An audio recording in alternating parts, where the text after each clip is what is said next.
Welcome back, welcome back, welcome back. Welcome back to Shoot the Hoot RAW, the only cybersecurity show where clicking a link might get you trained, not blamed. Today, we're casting our lines to the waters of guided phishing. But don't worry, no shaming, no traps, and definitely no car-level finger pointing. We're diving deep into HootPhish, CyberHoot's phishing simulator that flips the script, more learning and less shaming. Let's check out what our flight plan is about today. Fasten your seatbelts.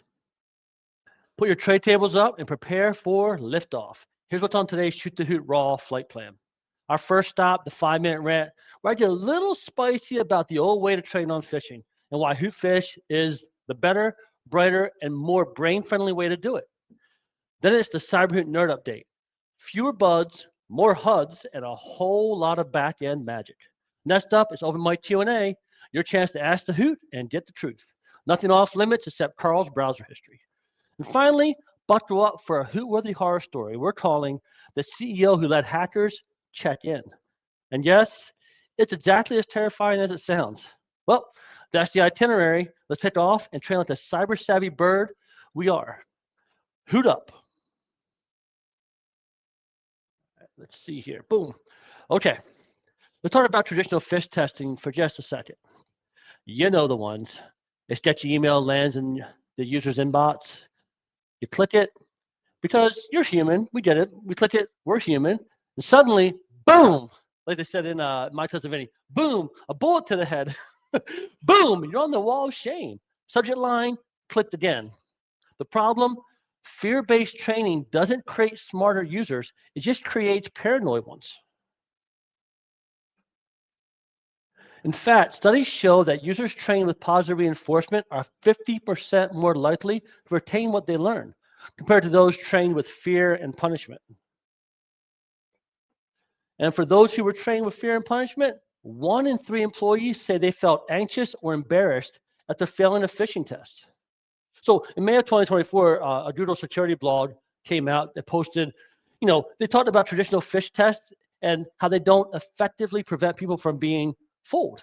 And they quoted a study where there were 14,000 participants showed a counterproductive effect of phishing tests, traditional that is, showing that repeat clickers will consistently fail tests despite recent interventions. Now here's something that's a little scary. So at this past Black Hat conference in August, a recent study reported that only 1.7% improvement was shown with traditional phish testing. Ouch. 1.7%. All about you guys, that doesn't get me very excited, right? That's not building cyber resilience. That's just building burnout. One partner of ours told us that users were so paranoid about phishing tests that they didn't know who the sender was. They ignored the good emails too. That's right. Those false negatives can actually kill productivity as well. So at CyberHoot, we flip the script. We believe training should teach, not trap. Because when users feel safe, when users feel safe learning, they actually learn something, right? So moving on here. So let's break this down, how HootPhish actually works, because it's not your average phishing test. First, users get a friendly email from a trusted source. It says, hey, it's time for your phishing simulation training. Click here to get started. From there, land on a guided training page, not a trap, not a trick, but a guided training page that shows a test with coaching. They're told exactly what to expect. We're going to show you a phishing simulation email and ask you to review 7 key indicators in email that could indicate a phish, and we'll help you along the way. At the beginner level, nearly everything looks suspicious, and that's on purpose. Users get prompts, clear explanations, and even help buttons that say, here's what to look for. After 4 or 5 trainings, they graduate to intermediate, where the help fades, the prompts remain, and the test get a little trickier.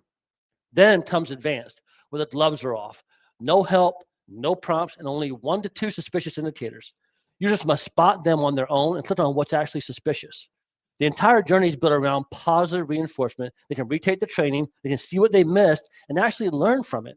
Because at CyberHoot, we don't believe in shaming people in compliance. We believe in building cyber confidence, one smart click at a time. So we're not saying it's more fun than Netflix, but least our plot twists come with email headers and suspicious links, right? All right. Enough talking about phishing training. Let's simulate one right here on the platform. We'll go step by step. We'll start with the landing page that see after they click the phishing training from the friendly email invite. Then we'll walk through the interactive simulation where users review suspicious indicators and get coached along the way. Finally, we'll show you the feedback screen where users learn what they got right and wrong and how to improve. We'll even show how difficulty levels evolve from beginner with lots of help all the way to advanced where users have to trust their own instincts. No pop quizzes, no shame, just smarter clicks and stronger teams. Ready? Let's launch a phish. It's demo time. All right. Hopefully everyone can see my screen. This is our autopilot platform, and we're doing it to the power up. So the power up is called HootPhish. It has to be turned on for the platform. You'll see it over here, and also enabled for the tenant. So you'll see here. So we're going to go into the admin platform here. We're just going to simulate one of these. So I'll do my old favorite HBO one, right?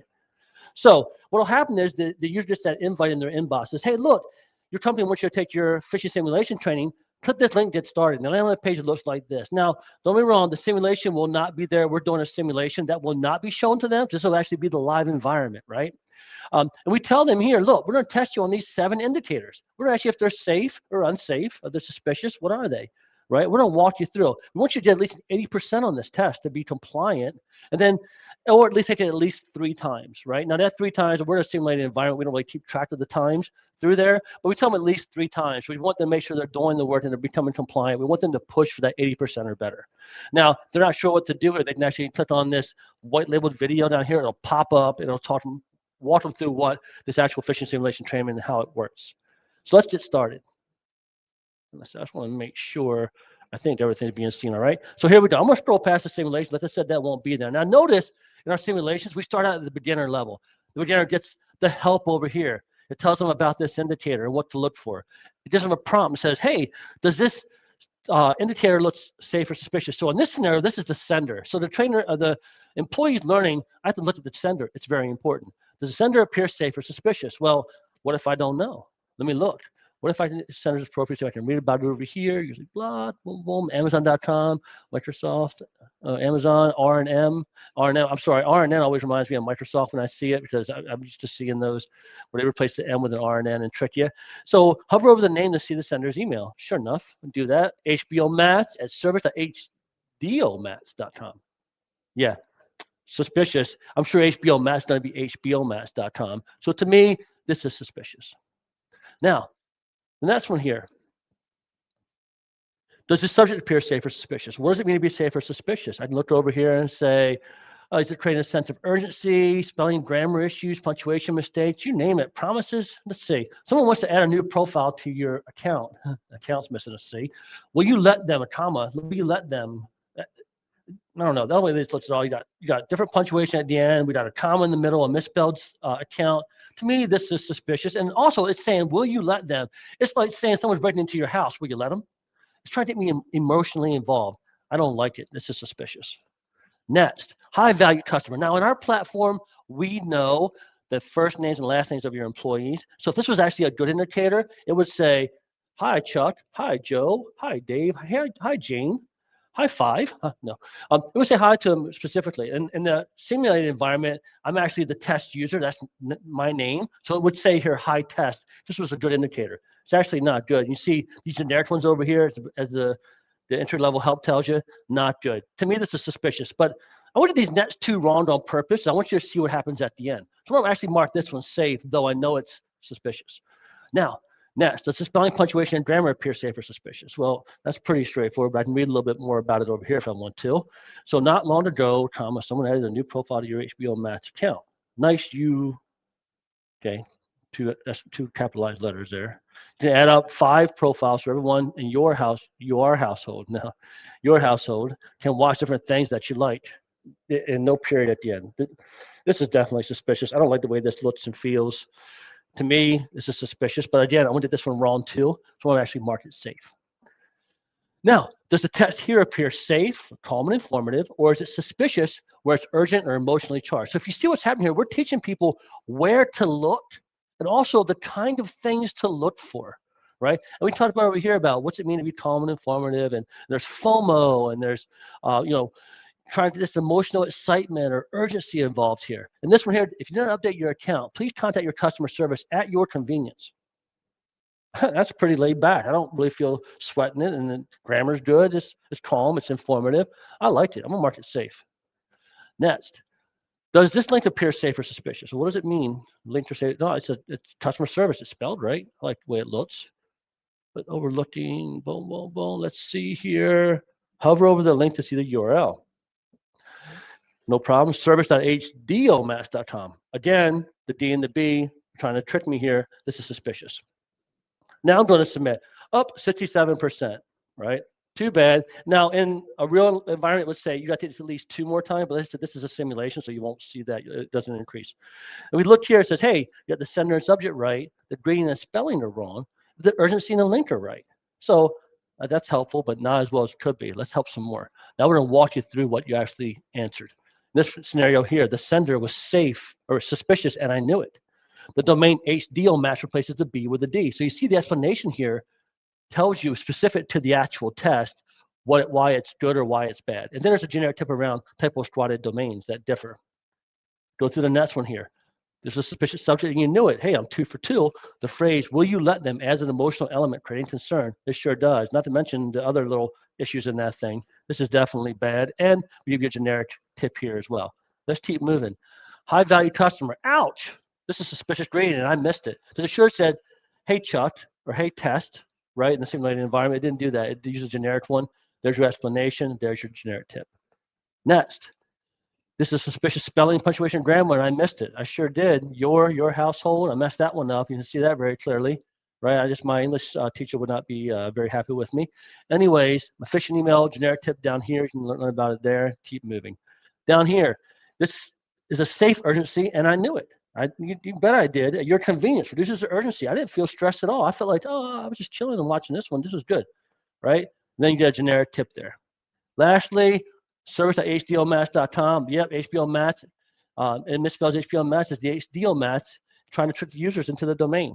I got it. Let's keep moving. I'm going to retake this now. Now, upon the retake, what will happen is, let's back to the main screen, tells them what we're going to be doing. Let's get started. And upon getting started, come up here now and say, all right, this is pretty cool. If you remember last time, HDOMass, this was a bad one. Oh, still a bad one. This was bad last. Oh, hold on. That's different. Last time it was a bad one. It said, will you let them? Not this time. What happens is on every refresh of our test, every time this page loads, no matter if you got 2 users back to back taking the same exact HootPhish back to back, when it loads for this user, indicators could be different than the one for this user, right? You added a new profile. All right, spelled right, not urgent, nothing major there. This is actually safe. High value customer, that's the same. Like I said, at the beginner level, most of these are bad. So you will see repeats, no doubt. But then at the intermediate level, this help is going to go away over here. The prompt is going to stay, but you'll have 1 or 2 less suspicious things. So it'll be a little bit more safe. And then lastly, at the intermediate level, after 4 or 5 trainings later, they graduate. They're automatically promoted to the advanced level. At the advanced level, there's no help and there's no prompt at all.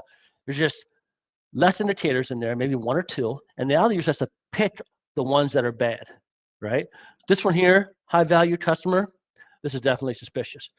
Not long ago, spelling, punctuation, and grammar. Yep, that's the same one. That was suspicious. That is suspicious. Service now, I think the link below, that's definitely suspicious. And we got our bad domain here, HDOMass, suspicious. If I'm the man, I got my 100%, I am good to go. Now, that's our HootPhish, right? Now, listen, Chuck, do I have to assign these? How does this actually work, right? Like, I want to get this going, but how much work is this really? Not much work at all. All you have to do is underneath your tenant, or when you add a new tenant, you go to the settings. And under those settings, you very simply go down to the threat and monitoring, training and threat and monitoring. And HootPhish, you turn it on or you turn it off. You set a start date and you say, how often I want this to go out? Monthly, every other month, or quarterly. Personally, I recommend every month. Over 80% of attacks against your employees come in through their email, right? It takes 3-4 minutes, maybe 5 to get through that HootPhish training. They see indicators. They actually learn where to look. And here's the thing about it too. We're actually training them subconsciously where to look. So I had one of my neighbors, a good friend of mine, Mike. We go out to restaurants all the time, and when we go out to restaurants, I noticed he would walk in, and then he'd speed up real fast. And I just kind of laugh, like, what's he doing? And then he did so many times, I started laughing and said, get your seat, Mike, get your seat, Mike. I tease him every time. Well, finally I said, well, hey, Mike, why do you do that? He's like, what do you mean? I'm like, why do you rush for the seat against the wall? I don't get it. He goes, I don't know. It's just something I do. I'm like, well, don't think about it. And I said, stop, have a drink. Let's think about it for a minute. He goes, well, I guess I was in the military. And they always taught me to keep everything in front of me. Watch your sits. I want everything in front of me. That's why I do it. I just subconsciously, I learned it. Well, what do you think happens when your users are going through, your employees are going through, and they're doing sender, subject, reading, content, spelling, calm, informative, boom, all these things? They're learning how to do this. And what you do repetitively becomes subconscious after a while. And what happens when they get an email in their inbox? They're going to start scanning automatically all these bad things and where to look. So as soon as they see one thing that seems a little bit off, they're going to start scanning. Boom, boom, boom, boom. They know what to do.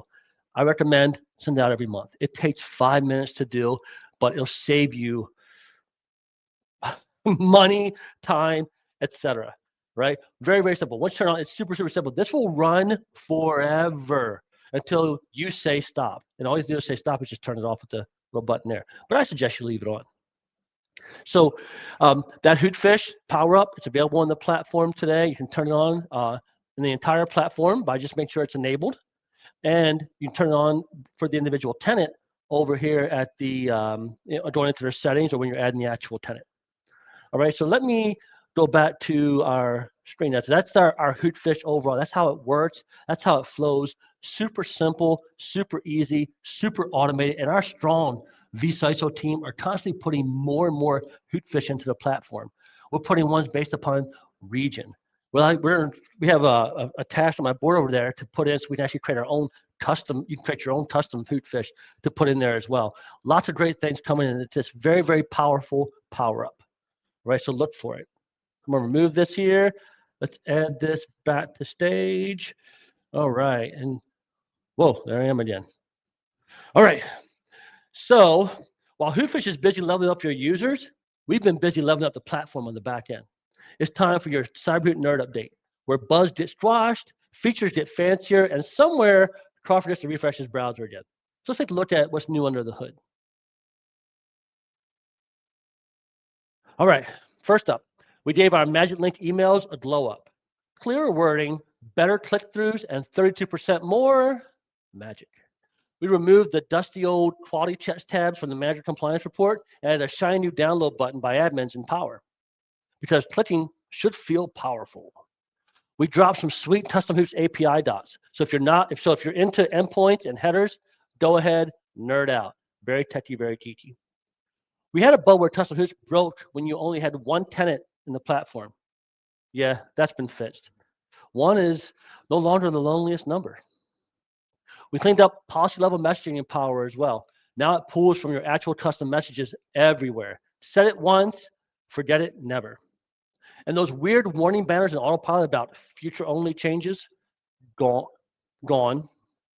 Custom messaging now works immediately, as it should. We also squashed some custom hoots API gremlins. Turns out they were trying to unionize. No having that. Finally, your HTML tags will no longer appear as source or scroll in tables. No more of the, open bracket, EM, close bracket, oops, EM bracket stuff. No more of that, just good, clean emphasis. Phew, so that's your nerd snack pack. Let's move on before the bugs come back. So we've demoed, we've updated, and we've definitely over-caffeinated. Now it's your turn.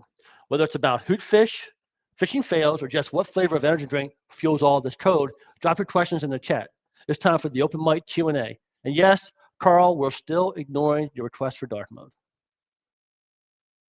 All right, our Q&A. So welcome to the open mic. No judgment, just answers, and maybe a few laughs. You got questions about phishing simulations? Let me know. You wonder if Carl actually passed his last one? This is your time. Throw your best questions in the chat. We'll do our best to give you real answers and not just blame everything on the intern.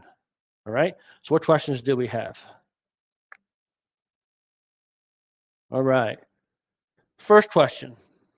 In HootPhish, can I choose what level my users start at? Beginner, intermediate, or advanced? All right, good question. Good question. HootPhish starts out all users out at the beginner level, and there's a automatic promotion that goes on throughout there. But let's just say that you have someone in your team that they're a superstar, and you might want to promote them manually to the next level.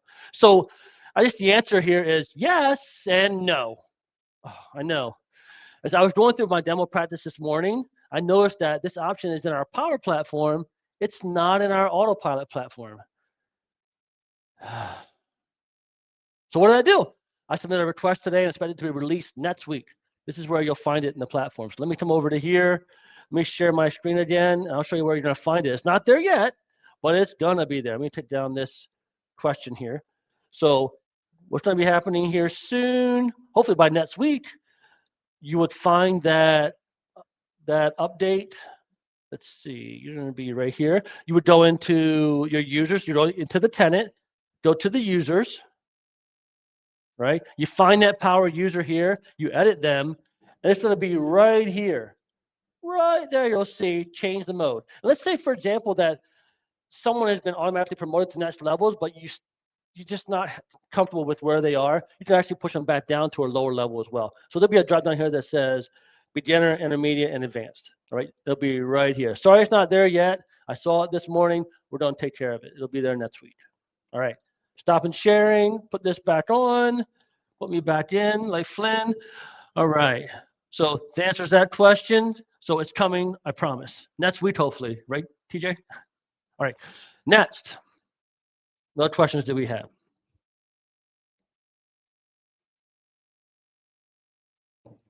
How often should I run HootPhish phishing simulations with my team? Okay, so you have options. You have lots of options. You can run them every month, every other month, or once a quarter. Personally, I recommend once a month. Why? Like I said earlier, over 80% of the attacks come in through your user's email, phishing scams, etc. Train them every month. It takes 3 to 5 minutes to just have your users, your employees going through and learning what to look. It's simple. It's a no-brainer. If you're not doing it, I don't know why you're not doing it. Do it. Turn it on. It's easy. Is it costing you more to do it? No, maybe 5 minutes of your employee's time, but that's it.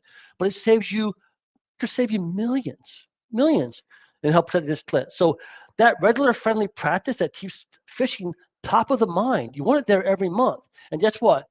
Those real inbox fires are now off the radar because now your users know and they're smarter and they're paying attention. All right. Any other questions? Boom, boom, boom. All right. No other questions for now. So you've seen how HootPhish trains the smart way. Let's look at what happens when the C-suite thinks they're too busy for phish training. Buckle up for this week's Hoot-worthy horror story. Okay, the CEO who let hackers check in. So, true story. You know how boutique hotels pride themselves on personalized service and a warm welcome? Well, this CEO gave hackers the same treatment. It started with a totally normal looking email, supposedly from their payment processor. Clean branding, no typos.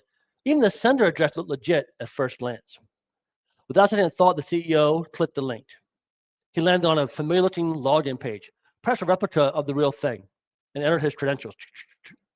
Boom, game over. But wait. It gets better. It gets better. Later that same day, the hackers used the stolen credentials to send a follow-up invoice to the CEO asking for an urgent wire transfer approval. Guess what? He clicked again.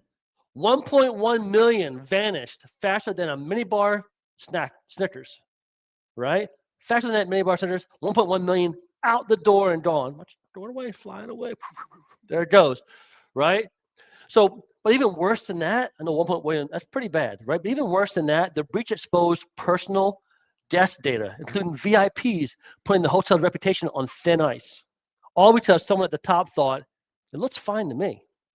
The lesson, phishing doesn't care about your title, your tailored suits, or your loyalty status. It cares about one thing, the click. By the way, I went digging into the name of the hotel, but it was buried deep in a NIST case study and apparently redacted like a spy thriller. No names, just a boutique hotel. And honestly, full transparency, I didn't even know what a boutique hotel was, so I had to look it up. I thought boutique was just a fancy word for like soap store or something. Turns out it means expensive, and coincidentally, not in my budget. So whether you're running a boutique hotel or just trying to keep Carl from clicking on cat sweepstakes, remember, it only takes one click or two to turn things sideways. Let's wrap this hoot up. That's it for this episode of Shoot the Hoot RAW. We've laughed, we've learned, and we've watched the CEO click not once, but twice, like it was a Black Friday sale on ransomware. Today, we proved that positive reinforcement beats public shame every single time. And with HootPhish, your team learns to click smart, not scared. Next week, we're shifting gears to another classic, attack phish. You know, the traditional fish testing that is getting such a bad rap, and rightfully so in CyberHoot's opinion. But we still offer this OG power-up in our platform, though we've transformed it into a positive teaching moment, not just a panic button. So come see how attack phish works and how it can turn suspicious emails into training gold. Until then, laugh, learn, and hoot up.